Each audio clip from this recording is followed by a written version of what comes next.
Good afternoon again. Robin Raskin, partner of NAB's who builds the Creator Lab. Great to see all of you. Big thank you to UGREEN for your great swag on your chairs. You can never have enough bags at this show. So we're going to get started with our afternoon programming. And so first show of hands. Anybody in this audience work with a lot of photos and videos? Anybody spend way too much time trying to figure out where those photos and videos are when you need them? To me, it's sort of like I think of cloud storage as like my closet. I can never find anything in it. So when I heard about UGREEN's product, I mean, this is super clever. It's a NAS. It's a network attached storage device, but with AI, it's actually a smart storage device. And I think to many of you, a lifesaver as you have more video and photos than you've ever had. So fabulous panel looking at smart backup thanks to AI. And I'm going to introduce your moderator for today. That's Gary Adcock, director, writer, VFX supervisor, super deep knowledge of production technologies. And he is going to introduce the rest of this kind of illustrious panel to you. And we want to know that you're never going to lose that image again, right? Can I? A clicker. Well, so we've lost the clicker, right? No, I have to advance the slides. Right. Hello, everybody. How's everybody doing today? We're here to talk about how the technology is changing for all of us. And just for a show of hands, how many people are working with NAS technology now, network attached storage? How many of you are using Thunderbolt technology? So, yeah, have you seen the new Thunderbolt 5 stuff? Like, oh yeah, that's going to be the best thing going forward. But we want to, start off with some things here and just kind of give you an idea of what all of this is about. And having AI connected storage is going to help you index things and search for things and grow your knowledge of your own content. I have 1.3 million photos in my archive and about 6 terabytes of video files. And it's fun to be able to actually allow me to do those kinds of things. But first off, I'm going to introduce some people here. And the order on the sheet is different than the order here. First up is Larry Blackburn from Intel. He's the NAS and Network Director at Intel. Say hello, Larry. Hello, everyone. Okay. Thank you for coming. Next to him on the other side is Erick Oliveros. He's the business development manager for UGREEN. And the lucky person sitting next to me is a good friend of mine, Anthony Bari. He's a creative and a technologist and somebody that really understands how workflows need to go forward. And that's kind of just who all we are. But first topic today is what are your storage solutions? What are their limitations? I mean, we all have this issue about how we have storage and, how much do we use? How much do we back it up? How much redundancy do we have in that? And it's kind of interesting. I'm going to go to you. Who's up first? You want to go first? Go first. Sure. I'll go first. I don't know what I don't have. I have pretty much everything every client wants to use, from on-prem to cloud to, this RAID array, that RAID array, this box, this that I built, that they built. So many different storage solutions. As far as, number one is speed. So anytime that I am physically connecting to a computer, I'm using Thunderbolt because I need the speed and, I'm, most of the time transferring terabytes, upwards of 10, 20, in a day, or sometimes 5 and 10, so the number one thing is speed. Outside of that, the number one limitation is myself and, pretty much everybody else who just keeps shooting. You archive and then you just keep going. And then, and it brings up an interesting point because the more we start doing this kind of work, we start assimilating much, much more data than we ever did. Now, the cameras nowadays, not uncommon for a camera to shoot a terabyte of data per hour of record time. And when you start thinking about those kinds of numbers, having a large storage volume in there, Larry, what do you guys see as the limitations for storage technology and how Intel is helping consumers? So to Tony's point, we see that continuum out there. Everything from, what you might have on your notebook to, something on a car or even a thumb drive to the NAS to the cloud. And what we see is that need to support the entire continuum of storage products. And so working with UGREEN, what we're particularly excited about is the opportunity to take the traditional NAS capabilities and add more intelligence to them.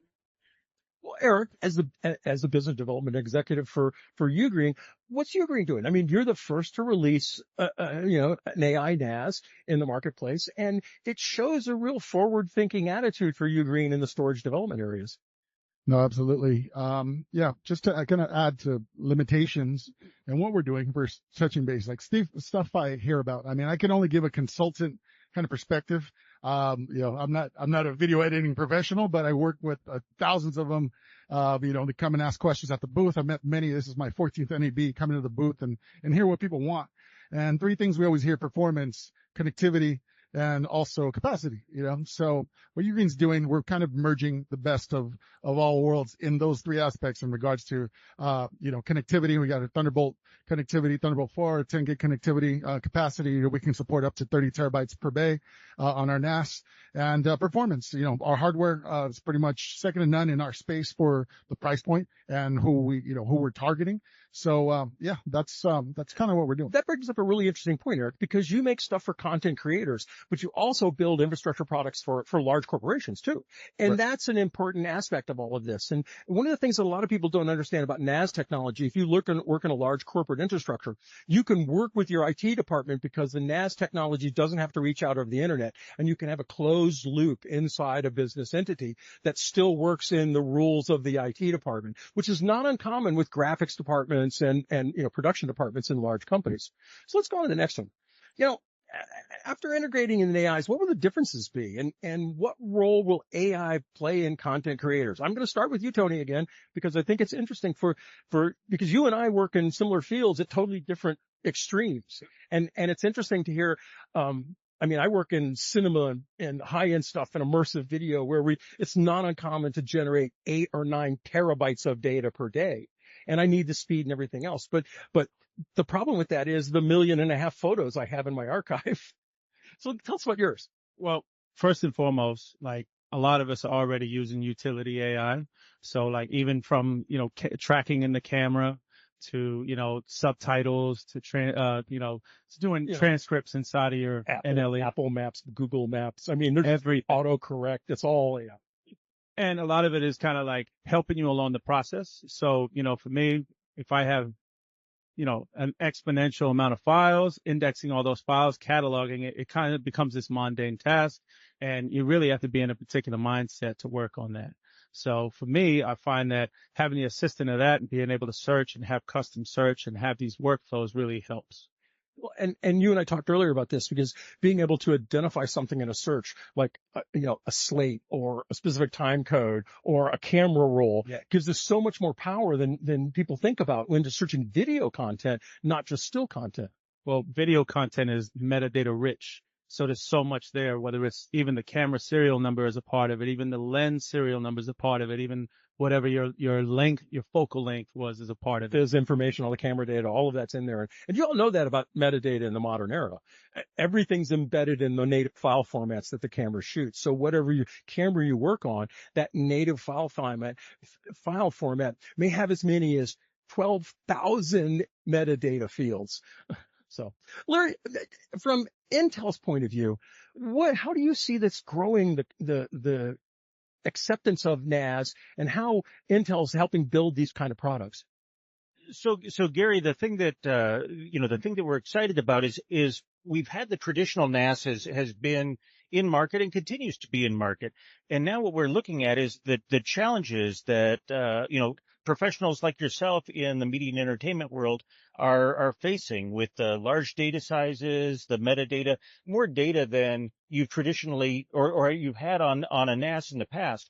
And now we need to be able to manage that data and still keep it in those small form factors. And that's where the Intel and UGREEN collaboration have come together, where on the processors, so in this case, the Core Ultra processors from Intel that are in the UGREEN AI NAS, we have the CPU, the GPU, as well as the NPU on board, so the workloads can get routed to the place where it's most efficient to process them. Gives you a smaller form factor. It's cool. It's small, light. So how many of you know what an NPU is? a neural processing. There's one hand in the back, a neural processing unit, and it's a subset of the chip that allows you to actually do these kind of intelligent decisions dynamically without having to worry about it. Eric, UGREEN's kind of leading the way on this, and it's real interesting to having worked with UGREEN for a little bit and been able to talk about this technology. But tell us what's coming and what you have now and what people can go to the booth and see. So in regards to AI, we have our AI NAS, which has its own LLM. It's a language learning model. So it basically follows the algorithm of all your the data that you use. It does all the learning on it within the NAS, inside the NAS. It's not an external learning model. So it follows, you can start using search, it has intuitive search where you can search for certain keyword, blue, it'll find like photos with that color. It'll find any documents by the color. Right now it's limited to photos and documents, but we're currently working for video. So you can throw in keywords. It could find, clips of with certain, you're searching for a certain, keyword of a video, like, what's in the video, and it'll eventually, pop up everything. Like you're looking for cars or trucks or something, it'll pop up video clips with the keywords on there. So, I mean, that's, we'll eventually get there. But that's right now in regards to AI. When I initially started talking to UGREEN's joining the company, we had our R&D team was about 4 people. When I just joined in January. I worked for a competitor, and our R&D team is probably like over 200 people. We're really invested in NAS and technology. So, don't count us out. We're really taking it to another level in regards to NAS. Well, and you bring up a really good point too, because the AI that UGREEN's using is on device. Mm-hmm. So you're not reaching out to the network. You're not working in the cloud. You're not solving any of those problems by sending data somewhere else. So as an artist, that means that my files are protected. My copyrighted images are protected in that aspect, because they're thinking about that and thinking about the worry that a lot of content creators have on, how some of the AI on the internet just takes whatever it can find and make use of it. By being able to control your own environment and protect your own content allows you to be a better creator. And you and I talked about this before, but tell me about, those kind of things for you. We're a little bit ahead of time, so I'm just going to kick it back to you, Anthony. Well, if it comes to anything, using a closed network, always I work in many facilities where everything is kind of locked off. Like the people that are if I'm editing on a box, it's not even in the same room with me. I can't just plug in a thumb drive. I don't really have free reign. Sometimes you're working on jump desktop. You're not even able to touch that machine, and it's in some rack in some machine room somewhere, and you can't even see it. So, and a lot of people, hello? Oh, it's not common for a lot of people to work that way, but in corporate environments and in large production facilities, that's really, really normal. So, let's go on to the last topic here. We all have concerns about AI. I run the AI conference as part of Post-Production World, and we talk about how it can be built and how we can do things and how AI is changing the way we look at our own work. But it's also interesting to look at the people who use AI effectively on these closed systems. They have the capability of doing more. You can work out in the internet if you want to, but starting to build your own large language models, which again, UGREEN is doing on the device, is really, really interesting for me as a content creator, and to be able to categorize and organize all my content. You were talking about the video. I believe it still searches metadata in the base metadata in a video file. So you can look for time of day, day of the week, those kinds of things that are common metadata sort. So you can sort your projects when you come in and you do a shoot. I can go up and pull the work I did on Tuesday or the work I did on Thursday, because it sees a common metadata format that's out there. It's a real interesting time. Tony, go for it, man. Have fun. Sure. I would just say especially if it's on a closed network and it's on device, pour the time in, just like you do if you were in Photoshop and you're making an action to reiterate constantly. If you know you're going to be doing something all the time, pour the time in to build the workflow, to teach the AI model to do things the way that you want it to do. And then that way you end up with better results. Again, the more time you put into it, the better it gets. It's just like a recipe.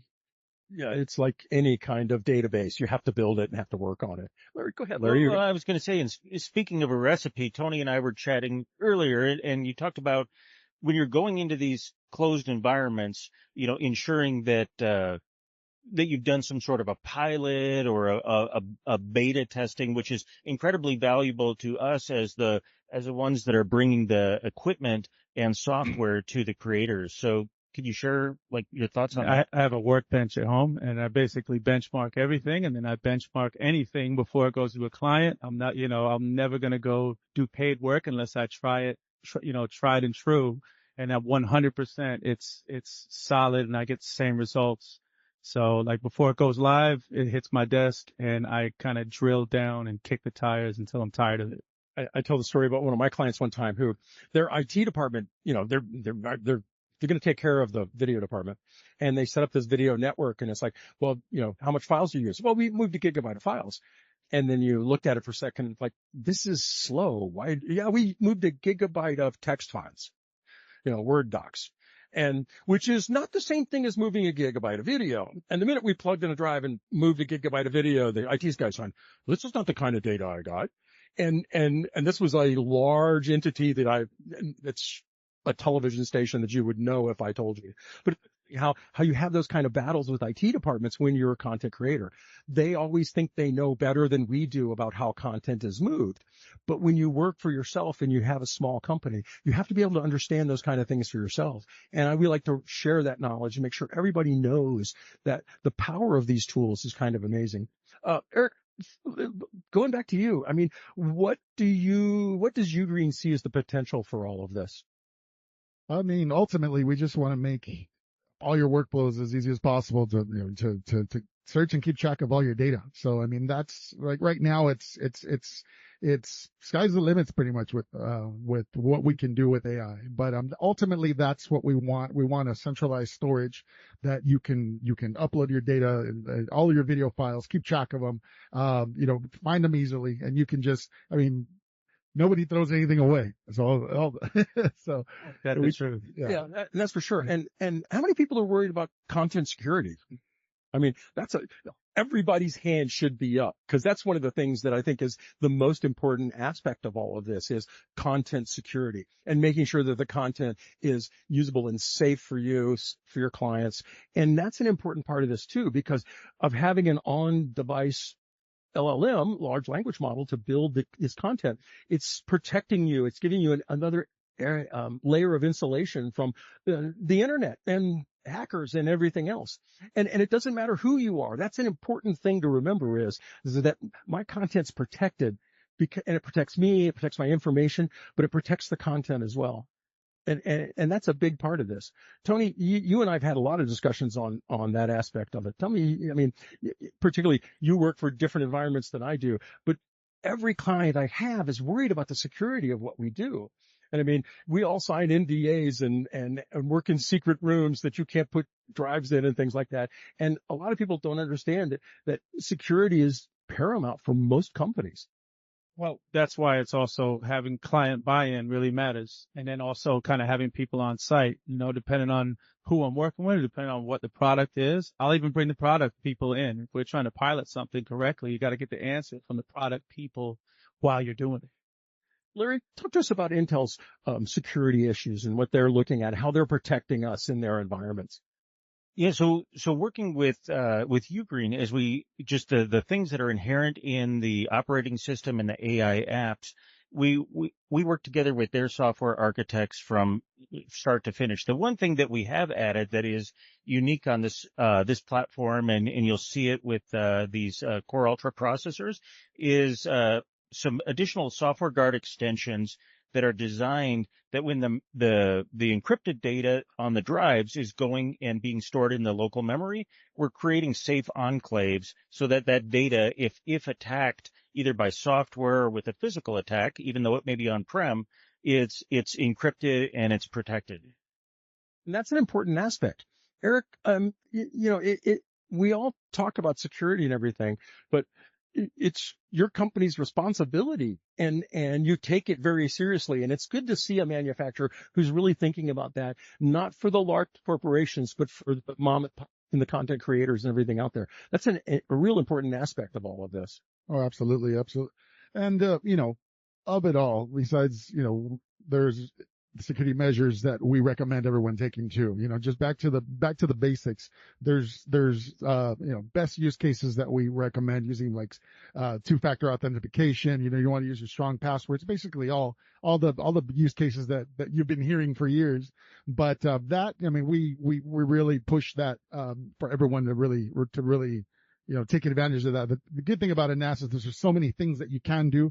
You can change your ports. You can do, just customize however configuration to keep your environment safe. And with UGREEN, you can just very easily do all that. Well, and I like the software interface on it to be able to do different levels of RAID and everything else in the environment based on how many drives you have in your enclosures. You make drives from as small as two platters up, 2 disks up to up. Correct. 2 bay, 4, 6, 8. Right now our SKUs are, very streamlined. And we also have a small, we'll recommend you come down to the booth, check out. We have a small all flash NAS. It's Thunderbolt with 10 gig, compact, throw it in your backpack. You can put it on DIT cart, edit on the go. Really cool design. So let's take some questions from the audience and see what you all want to think about this and where you might want to go for this. Oh, come on. Well, I have a question for you. You got one? Go for it. Sorry. Hi, thanks. Can you maybe talk about a little bit more detail, like how does the actual product works, like from the software side of things, and especially for people who are inside a closed network, and what kind of throughput we see, like just a little bit more detail about that. The NAS itself? Yeah. So a NAS, it's a centralized storage. It's basically, the concept is just like your own private cloud. You upload all your files, download everything remotely, or you can do it within your network. You could create users. You can have multiple people working on a project, simultaneously. We also have different types of connectivity. You can connect through 10 gig. You can connect through Thunderbolt. So you have somebody on location A, connected directly working on a project, doing editing on it. They can do it directly onto the NAS. They want to do rendering on location B. Somebody can connect to the network and also work simultaneously on the NAS. So our NAS is primarily designed for collaborative workflows. We have, as mentioned, we have all depending on what capacity you need, capacity and budget. We have a solution for you, but bottom line, it's a high performance, easy, centralized box, centralized way to store your data and collaborate on your data. Well, you bring up a really interesting point, and one of the applications I use for this is in virtual production, where we're shooting stuff on set, capturing data right away, but then we're making sure that the sync is to the graphics department and to dailies and everybody else. And the cool thing about how NASs work is you can actually have them trade off each other, and as you get data from one of them, the two of them then start feeding the third and everything else. And this is how a number of companies now are distributing client files, but also data between them for projects that cover multiple locations. It's a fascinating way to work when you can, load something on the machine on your, I work on set, I'm a DIT and that kind of stuff. I load stuff on my cart and I leave at night and leave it on, and it distributes to the rest of the corporation overnight. And those kind of things make sure that everybody has the same files and everything's current. And particularly when you start talking about, dailies or previs files or something else, being able to have the collaboration is really important. But being able to have it all unified is incredibly easy. And it's one of the things that's the most important for all of this. Good. Follow on. Yep. So just a follow-up question on that. So now in terms of the AI side of things, like how is that working? Is it working in the background as you're saving files? Is it reading the metadata and it's creating that index, or you have to use like a client on the NAS to use, for saving the files and accessing the files? Yeah, it does the AI on the NAS itself. So it's following like an algorithm of your data, and from there it does all the computing on the NAS. You have an interface. I'm sorry? And then you have an interface to interact with it and look for the data. Exactly. Yeah, we have our search interface where you can utilize all the AI features. Well, and remember, it's a server, so you can coordinate things. You can section off areas that you need protection on and everything else. It gives you the full capability. That's actually one of the cool things about NAS technology nowadays, is that it gives you the tools that you normally would have been on a wide area network or a large corporation with mail servers and everything else, mail servers and data server and everything else. And that's a real interesting aspect of where NAS technology is that for small business, you can use it to replace a larger corporate infrastructure. You don't have to use somebody else's mail server anymore. You can have your own on your own network and maintain that capability and have direct access from wherever you are. So, tell me about yours. I mean, because this is one of the things that you work on, is how you work remote a lot and you're able to access into it. And you constantly are thinking about how protected your files are, how secure your content and data is. I mean, there's a few different ways. Also, you can, to be able to drop like this all flash NVMe tiny little box on a table and work with like 3 or 4 people is pretty incredible. And on top of that, you can also make it your personal cloud, and then you can kind of, from your phone, you can even, there's a little button on the phone that even says like send to UGREEN NAS. I think that's pretty impressive, whether it's a document or whether it's a photo or even a video. So as you're working, if you have an idea, you do some kind of location scouting, you could just kind of take your photos and upload them to there and then connect with the person who's back with your NAS, and they're already working on stuff. So, and then that distributes it around the work group. That's a great way to use it. Questions? All the way in the back. One way in the back. The guy in the UGREEN shirt. This is $1 million question. What do these things cost? Like, what is the range? What are we looking at? It sounds, obviously it's AI. It sounds expensive. So what are we looking at? What's the investment like? I'm going to stab at that before Eric does. And it's, that's one of the powerful things of NAS. I'm going to let him talk money in a minute, but that's one of the powerful things about NAS is they're affordable and you can customize them to your own needs and all of that. And Eric can leap in on, the price range of products like this. Absolutely. Like, we have solutions starting at 4 bay.